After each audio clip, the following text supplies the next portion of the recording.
Hey guys, what's going on? I hope you're all doing well. Welcome back to the 40th episode of CCO, Complete Client Overview. Today I am reviewing a Minecraft 1.12.2 client known as Rootnet. Before we get into the video, I'd like to quickly shout out my members. If you would like to get your skin and name in my next video, be sure to join now for as little as $0.6 a month. And lastly, for those of you that don't already know, I am hosting a huge hack client giveaway when I get to 15,000 subscribers, so make sure to subscribe, otherwise you may miss your chance in winning a client.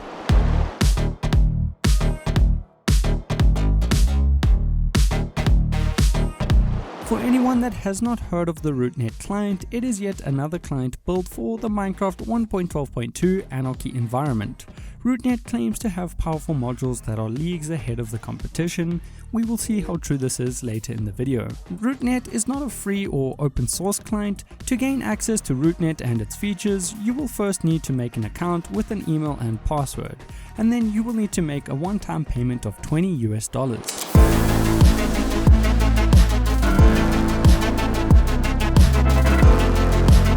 After making a payment, you are taken to the Rootnet dashboard. Here there is a button to download the Rootnet installer. It is worth noting that I had issues running this installer, though this was mainly because of the way I had Java configured on my computer. Rootnet requires Java 8 to work, while I had Java 18 set to run by default. After sorting out the issues and logging in, the Rootnet installer was opened. While it is a very simple installer, I really like that it has two install options: inject into existing version or create a new version from selected. Most clients just inject into an existing version, but having the option to create a new install from a selected version is great for keeping your hacks or mods separated.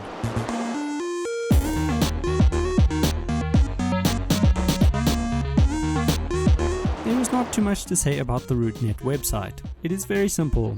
There is a features page, which is nice to see. This helps inform people on what they are purchasing before they make the purchase, though I noticed that the website is out of date when compared to the actual client.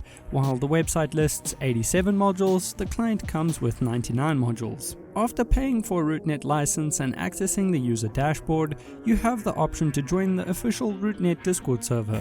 At the moment, you have to message the owner of Rootnet with proof of purchase to gain access to the Discord.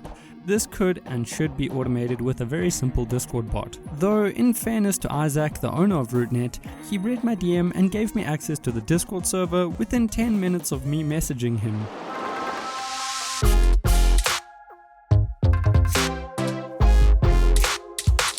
Now it is time to take a look at some of the utility hacks offered by the Rootnet client. So to start, let's take a look at Auto Tool.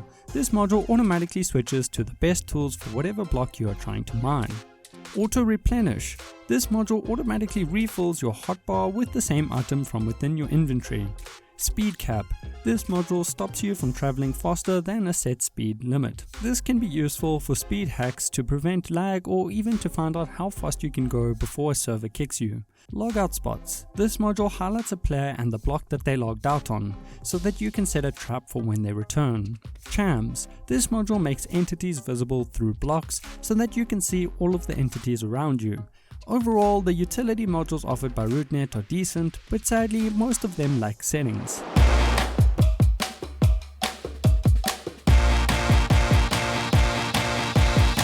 Before we take a look at some of the offered PvP modules, I'd like to take a really quick break from the video and ask you to like or dislike the video so that I know if you're enjoying my content. Oh, and if you have a Discord account, you should join my Discord server, link down below.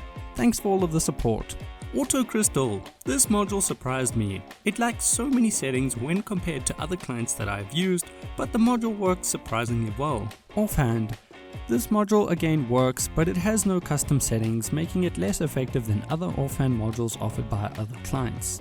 Kill Aura. Once again, this is another module that works decently well, but lacks settings. Surround. This is another module that worked surprisingly well. The module does not offer different modes like some of the other clients I've used, but the module is fast and works well. Auto Armor. This module works well, and I like that there is an Elytra priority mode. Velocity. This module once again lacks settings.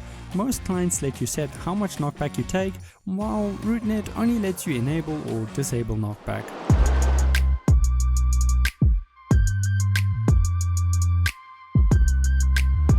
Rootnet also allows its users to create custom client add-ons. At the time of making this video, there have only been 7 add-on posts.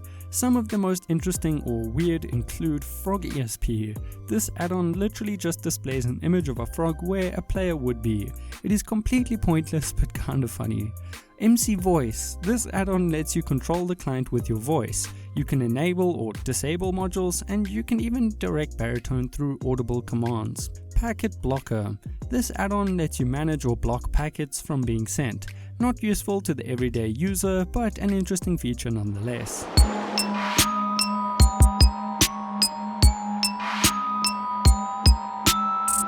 Rootnet has a very generic GUI, but it works well. Unfortunately, the client does not offer a custom font option, and the client also lacks a click and drag HUD editor. While there is a HUD editor, the modules can only be toggled between each corner of the screen. While this works and other clients like Future, for example, work in the same way, I personally think that a click and drag HUD editor offers a way better user experience. The GUI itself is also not very customizable. You can change the default colors, which is nice, but that is pretty much the only customization offered. One thing I really don't like about the GUI is, for example, when using the HUD editor, the options or placement text is displayed over the label text. This looks terrible. Rootnet also does not offer any tips or module descriptions, which makes the client less user-friendly towards newer players.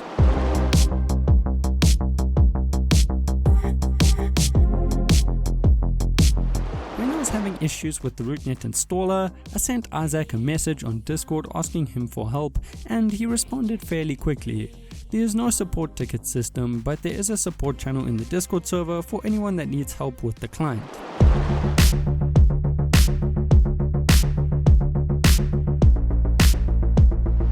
Overall, Rootnet is an interesting client with potential to be something interesting, and maybe even something special, but sadly development on the client has become very slow and pretty much non-existent at this point. I spoke to Isaac, the owner of the Rootnet client, and he told me that he now works in software development and that he has lost motivation to work on the Rootnet client. He also told me that there were a few unfinished modules that he had worked on, but these modules will likely never be finished or released.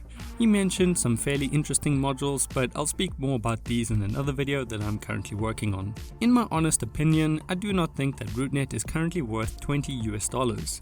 The client lacks a few modules, and the most of the modules that it does offer lack settings when compared to other more updated clients. Even the GUI is lacking a few things like custom font or a click and drag HUD editor, so it makes it hard for me to recommend Rootnet. If the client received frequent updates and the development was guaranteed, then I may actually recommend the client, but in its current state I do not recommend purchasing the Rootnet client.